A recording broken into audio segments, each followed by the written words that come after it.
3 দিনের ব্যবধানে 2 ছবি। অস্থায়ী ক্যাম্পে ভাঙচুরের পর এবার শুরু হলো স্থায়ী ফাঁড়ি তৈরি। ভিকটিম ফ্যামিলি একটা আউটপোস্ট চেয়েছেন, আমরা আউটপোস্টও ডিজিপি এইচএস কে বলেছি করতে হবে। বারুইপুরে নির্যাতিতা নাবালিকার পরিবারের দাবি মেনে শুরু হয়ে গেল স্থায়ী ফাঁড়ি তৈরির কাজ। মঙ্গলবার বারুইপুরে গিয়ে নাবালিকাকে গণধর্ষণ ও খুনের ঘটনায় কড়া পদক্ষেপের হুঁশিয়ারি দেন মুখ্যমন্ত্রী। পাশাপাশি নিহতের পরিবারের কথা রাখার আশ্বাস দেন। প্রয়োজন হলে রেন্টাল বাড়ি নিয়ে খনি চালু করতে হবে এবং আমি যখন ভিকটিমদের সঙ্গে মিট করতে আসবো তখন আউটপোস্টের ইনোগ্রেশন হবে। আমরা এখানে অনেকগুলো ডিসিশন নিয়েছি, সেগুলো প্রপারলি আমরা দেখব। সেই কাজই শুরু হয় বৃহস্পতিবার সকাল থেকে। এলাকার একটি বহুতলে 2টি তলা জুড়ে তৈরি হচ্ছে স্থায়ী ফাঁড়ি। নতুন ফাঁড়ি হচ্ছে। এই বিল্ডিংটা রিকনস্ট্রাকশন করার জন্য ভাঙাভাঙি হয়েছিল, তো আবার হঠাৎ আজকের আমাকে ডাকা হলো। শনিবার 11:30টায় ওপেনিং হবে।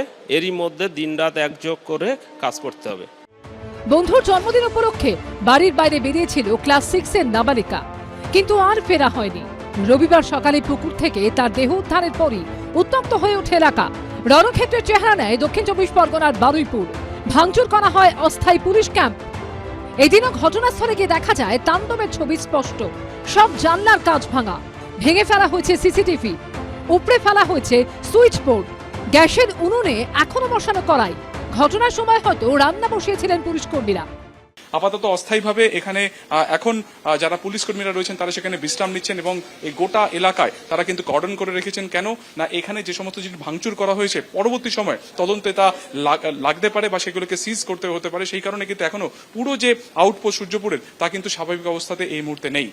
সূত্রের খবর, শনিবার নতুন পুলিশ ফাঁড়ির উদ্বোধন করতে পারেন মুখ্যমন্ত্রী।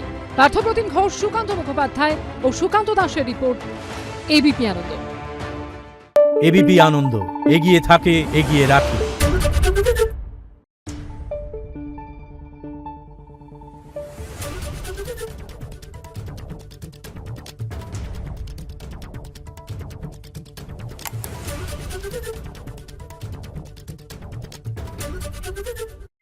সত্য অন্তহীন, সত্যের খোঁজও তাই, সত্য সন্ধানে তাই আমরা অক্লান্ত, অকুতভয়। এবিপি আনন্দ নতুন ভাবনার প্রতীক, যা মনে মুক্ত, তথ্যে যুক্ত এবং যাবতীয় সীমানার বাঁধন থেকে মুক্ত।